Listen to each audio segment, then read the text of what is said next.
चर्चा के केंद्र में आज के उपन्यास निशांत का कोहरा घना के लेखक आदरणीय कमलाकांत त्रिपाठी जी, मेरे भी गुरुवर डॉक्टर प्रोफेसर नित्यानंद तिवारी जी,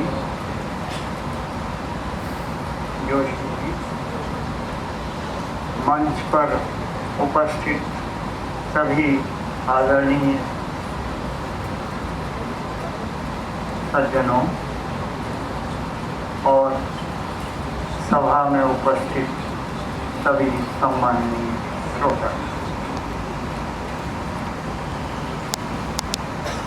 त्रिपाठी जी ने कई उपन्यास लिखे हैं और बाद में जो 2-3 उपन्यास उनके हैं, सरयू से गंगा, तरंग और निशांत का कोहरा घना, ये तो वॉल्यूमिनस हैं, मतलब बड़े उपन्यास हैं। उसके पहले 2 उपन्यास उनके हैं, पाही घर और बेदखल। और क्रम में अगर हम लें तो इन उपन्यासों का क्रम, ये इतिहास है 1757 से लगा करके 1947 तक का जो हमारा स्वाधीनता आंदोलन का इतिहास है, या समझिए देश के पराधीनता का जो इतिहास है, वही इन उपन्यासों की पृष्ठभूमि है। हो सकता है सब लोगों ने पूरे उपन्यास न पढ़े हों, क्योंकि ये उपन्यास काफ़ी धैर्य की मांग करते हैं, और तो उनकी जानकारी के लिए जो सरयू से गंगा उपन्यास है, इसमें 1757 जब अंग्रेज हमारे देश में प्रवेश होना शुरू हुआ, प्लासी का युद्ध है, उस सब का वर्णन है।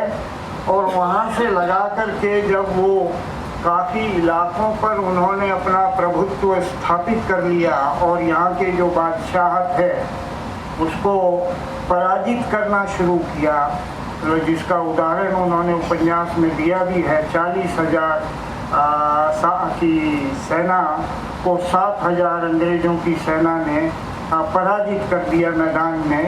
दोनों तरफ ही अवध के नौजवान थे, अंग्रेज़ों की सेना में भी और उनके खिलाफ लड़ने वाली 40,000 की सेना में भी, लेकिन उसके कारण भी उन्होंने बताया है कि कैसे ये पराजय हुई।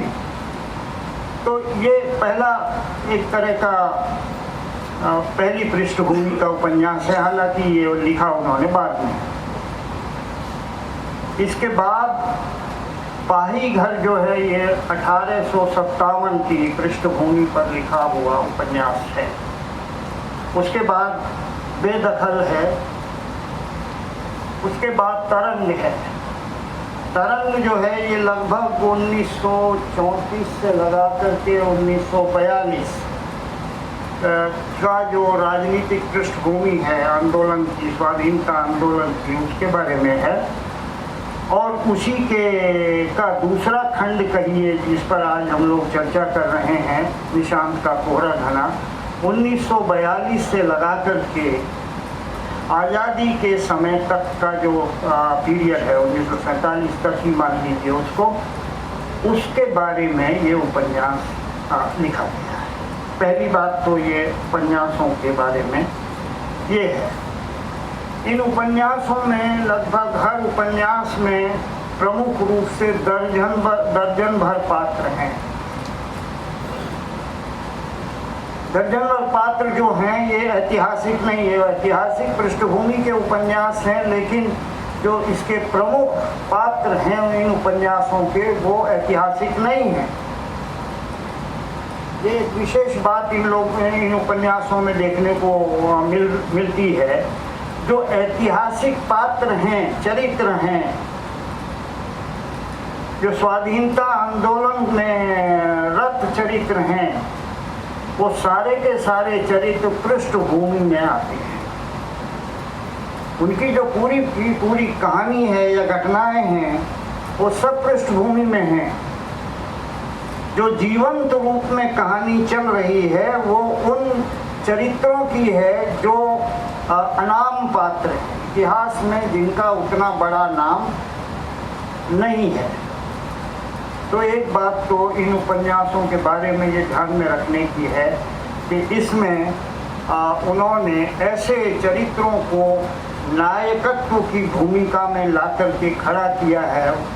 और इनका जो केंद्र है, ज़्यादातर उपन्यासों का जो केंद्र है ये बसौली गांव है।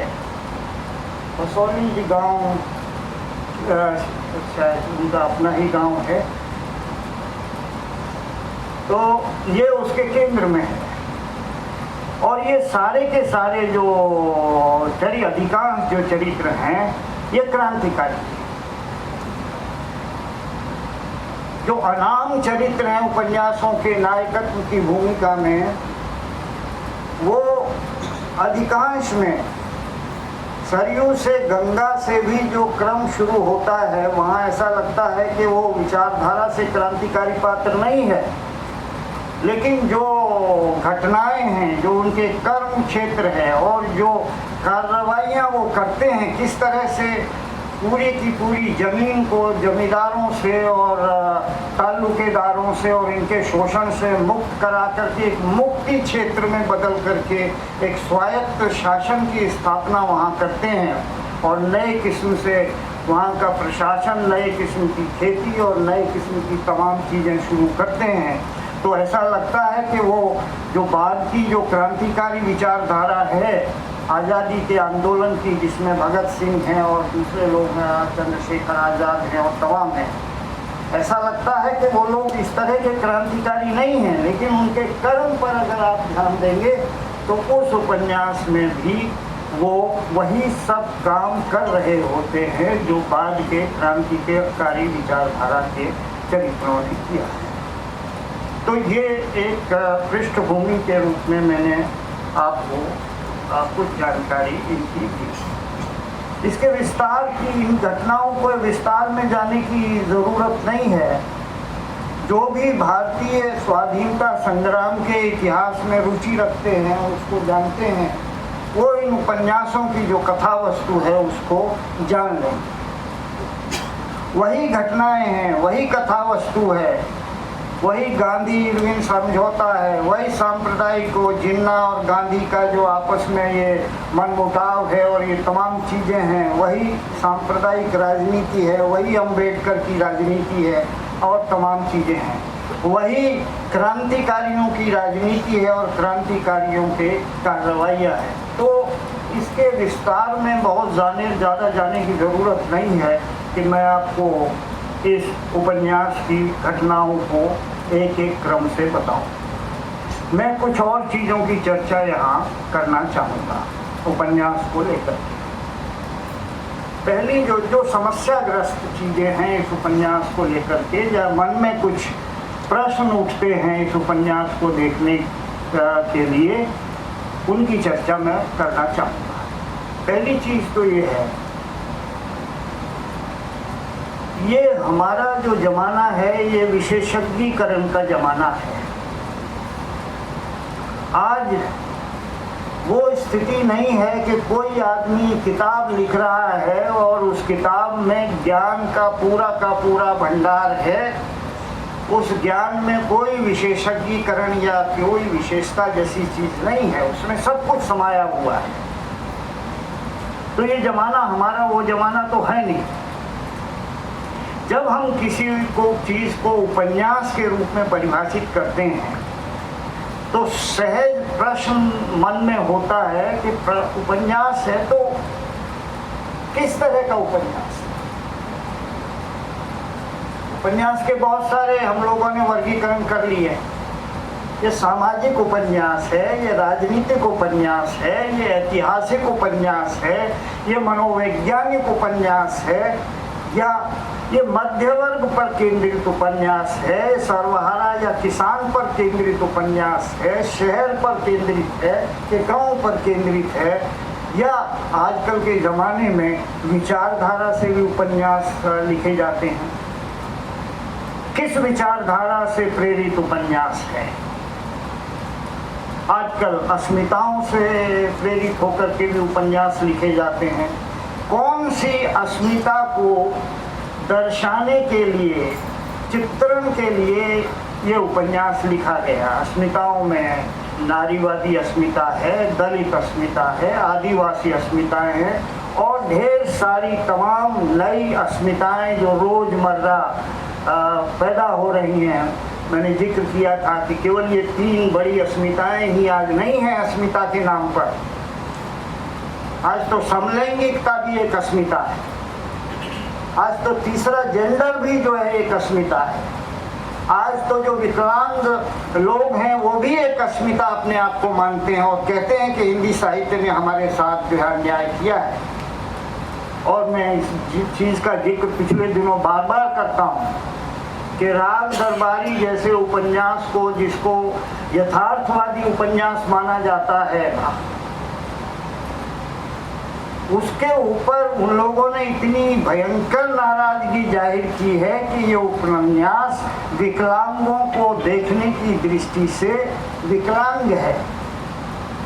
और ये हमारी आदत रही, हमारे समाज की आदत रही है, तो जाहिर है कि हमारे लेखकों की भी आदत है कि विकलांगों को किसी को अंधा कहना, किसी को काना कहना, किसी को लंगड़ा कहना, किसी को लूला कहना, इस रूप में चलता है।